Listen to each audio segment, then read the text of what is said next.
Ndugu wananchi wenzangu wa mkoa wa Iringa, naomba nichukue fursa hii kuwataarifu kwamba mkoa wetu wa Iringa unatarajia kuwa na ugeni wa ziara ya Mheshimiwa Waziri Mkuu wa Jamhuri ya Muungano wa Tanzania, Dr. Lameck Mwigulu Nchemba, mbunge ambaye anatarajia kuanza ziara ya kikazi katika mkoa wetu kuanzia tarehe 2 mpaka tarehe 3 ya mwezi wa 5.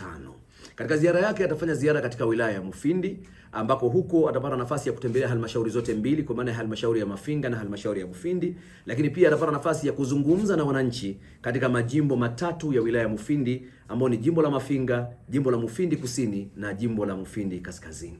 Naomba nichukue fursa hii kuwataarifu ni namna gani ziara hiyo itakuwa na ni nini kitafanyika wapi, ili wananchi wenzangu mpate nafasi ya kushiriki kikamilifu katika ziara ya kiongozi wetu ambao kwa kweli itakuwa na tija kubwa sana katika mkoa wetu. Kwa siku ya tarehe 2 ambapo Mheshimiwa Waziri Mkuu atawasili katika mkoa wetu, atafanya mkutano wa hadhara wa kusikiliza wananchi katika kijiji cha Igowole, jimbo la Mufindi Kusini. Kwa tuombe wananchi wote wa Igowole, jimbo la Mufindi Kusini, kujumuika, wananchi, viongozi na watumishi katika kwenda kumsikiliza Waziri Mkuu katika eneo hilo. Lakini pia kwa siku hiyo hiyo ya tarehe 2 mwezi wa 5, Mheshimiwa Waziri Mkuu wa Jamhuri ya Muungano wa Tanzania atatembelea barabara yetu ya Mtili Ifwagi, na huko atapata nafasi ya kuitembelea barabara, kuikagua barabara, na kisha atazungumza na wananchi katika jimbo la Mufindi Kaskazini.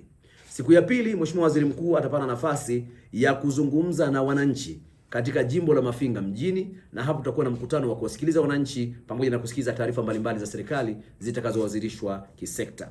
Nichukue fursa hii kuwakaribisha wananchi wote katika mikutano iliyotajwa. Niuhamasishe wananchi wote kuhakikisha wanatumia fursa ya mikutano hiyo kuja kusikiliza taarifa mbalimbali na maelekezo ya serikali, na wale ambao watakuwa na changamoto ambazo wangetamani zipate ufafanuzi wa kisera, basi wawe na uhakika kwamba serikali yao kupitia ujio wa Waziri Mkuu itafanya hivyo bayana katika mikutano hiyo. Mwisho kabisa, ni wataki wakuu wote wa mashirika, taasisi, idara na sekta za serikali kuhakikisha kila itakapofanyika ziara hiyo wote wahudhurie kwa ajili ya kujibu hoja mbalimbali na kutoa ufafanuzi utakaohitajika kulingana na hoja zitakazowasilishwa na wananchi katika maeneo hayo. Tunamkaribisha sana Waziri Mkuu na tuko tayari wana Iringa kwa ajili ya mgeni huu mkubwa wa kimkakati na wenye tija kwa maslahi mapana ya wananchi na mkoa wetu wa Iringa. Asanteni sana na karibuni tujumuike kumkaribisha Waziri Mkuu wetu.